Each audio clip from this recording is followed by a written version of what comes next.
தமிழ்நாட்டின் மக்களை அன்பை பெற்றவர் தான் துணை முதலமைச்சர் உதயநிதி ஸ்டாலின். உதயநிதி ஸ்டாலினை பற்றி நமக்கு பல விஷயங்கள் எப்படின்னா கிடைச்சுள்ளது. உங்களுக்கு தெரியாத விஷயங்கள் கூட எப்படின்னா இந்த விழுது இருக்கலாம். அதை தான் முழுக்க பார்க்க போகிறோம்.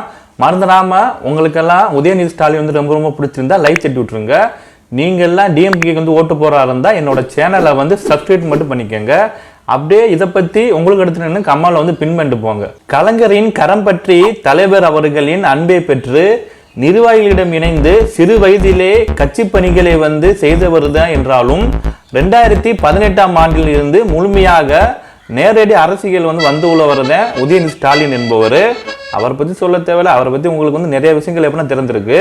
களத்தில் வந்திருக்காப்புல உதயநிதி ஸ்டாலின் 2019ஆம் ஆண்டு மக்களவை தேர்தலில் தமிழ்நாடு எல்லாம் சுற்றி சுழலி திமுக மற்றும் கூட்டணி கட்சி வேட்பாளர்களுக்கு ஒரு பிரச்சாரம் செய்து உள்ளனர். இந்த தேர்தலில் திமுக தலைமையிலான கூட்டணி மகத்தான வெற்றி பெற்று உள்ளது. இதனை தொடர்ந்துதான் தலைமை கழகம் மற்றும் மாவட்ட கழகத்தின் அன்பை பெற்று திமுகவின் எஃகு ஒரு கோட்டையான இளைஞர் அணி செயலராக 2019ஆம் ஆண்டு ஜூலை 7ஆம் தேதி என்று பொறுப்பேற்று உள்ளனர் உதயநிதி ஸ்டாலின் என்பவர். சமூக நீதிக்காக எதிரான நீட் தேர்வை எதிர்த்து இளைஞரணி சார்பில் பல்வேறு போராட்டங்களை முன்னெடுத்து உள்ளனர். குடியுரிமை திருத்த சட்டத்துக்கு எதிரான போராட்ட களத்துக்கும் ஈடுபட்டு உள்ளனர். 2021ஆம் ஆண்டில் தான் சட்டமன்ற தேர்தலின் போது விடியலை நோக்கி தலைவரின் குரல் என்று தமிழ்நாட்டின் சுமார் 234 தொகுதியிலும் 6 மாச காலத்துக்கு மேல் தொடர்ந்து பிரச்சாரம் செய்து உள்ளனர் உதயநிதி ஸ்டாலின். 2021ஆம் ஆண்டில் தான் தேர்தலில் சேப்பாக்கம் திருவல்லிக்கேணி தொகுதியில் போட்டியிட்டு வெற்றி பெற்றுள்ளனர். திமுக இளைஞர் அணி செயலராக சட்டமன்ற உறுப்பினராக ஆற்றிய பணிகள் மற்றும் கற்றுக்கொண்ட படிப்பினைகள் அமைச்சராக மக்கள் பணியாற்றுவதற்கு ஒரு பாதையை அவருக்கு அமைத்து கொடுத்து உள்ளது. 2022ஆம் ஆண்டு டிசம்பர் மாதம் தமிழ்நாட்டின் இளைஞர் நலன் மற்றும் விளையாட்டு மேம்பாட்டுத்துறை அமைச்சராக பொறுப்பேற்று உள்ளனர் உதயநிதி ஸ்டாலின். தனக்கு வழங்கப்பட்ட விளையாட்டுத்துறையின் மூலமாக இந்தியாவின் கவனத்தை மட்டுமல்ல கிடையாது உலகின் கவனத்தை ஈர்த்து உள்ளனர் உதயநிதி ஸ்டாலின் என்பவர்.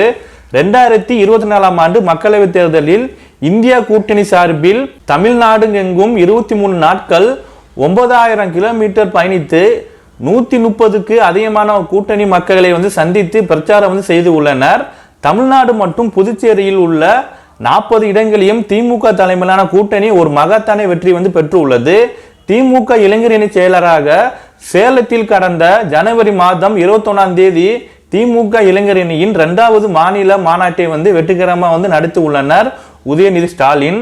முத்தமிழர்கள் கலைஞரின் நூற்றாண்டு நிறைவையொட்டி இளைஞரணி சார்பில் என் உயிரும் மேலான பேச்சு போட்டிகளை தமிழ்நாடு முழுவதும் நடத்தி மூலம் 100 இளம் பேச்சாளர்களை கண்டுபிடிச்சு கண்டறிந்து அவர்களை திராவிட இயக்க சொற்போர் வீரர்களாக உருவாக்கி உள்ளனர் உதயநிதி ஸ்டாலின்.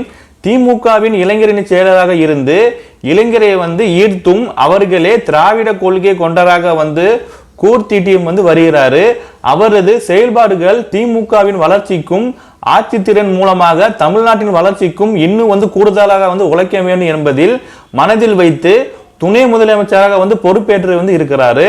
2024ஆம் ஆண்டு செப்டம்பர் 28ஆம் தேதி தமிழ்நாட்டின் துணை முதலமைச்சராக பொறுப்பேற்ற உதயநிதி ஸ்டாலின் திராவிட முன்னேற்ற கழகத்தின் கோடிக்கணக்கான தொண்டர்களின் உள்ள கிடங்கையும் சரி உணர்வையும் சரி புரிந்து கொண்டு அனைத்தின் தரப்பு தமிழ் பெருங்குடி மக்களின் எதிர்பார்ப்புகளை அறிந்து அவர்கள் மனநிறைவு அடையும் வகையில் செயல்திட்டு வருகிறாப்புல துணை முதலமைச்சர் உதயநிதி ஸ்டாலின் என்பவர்.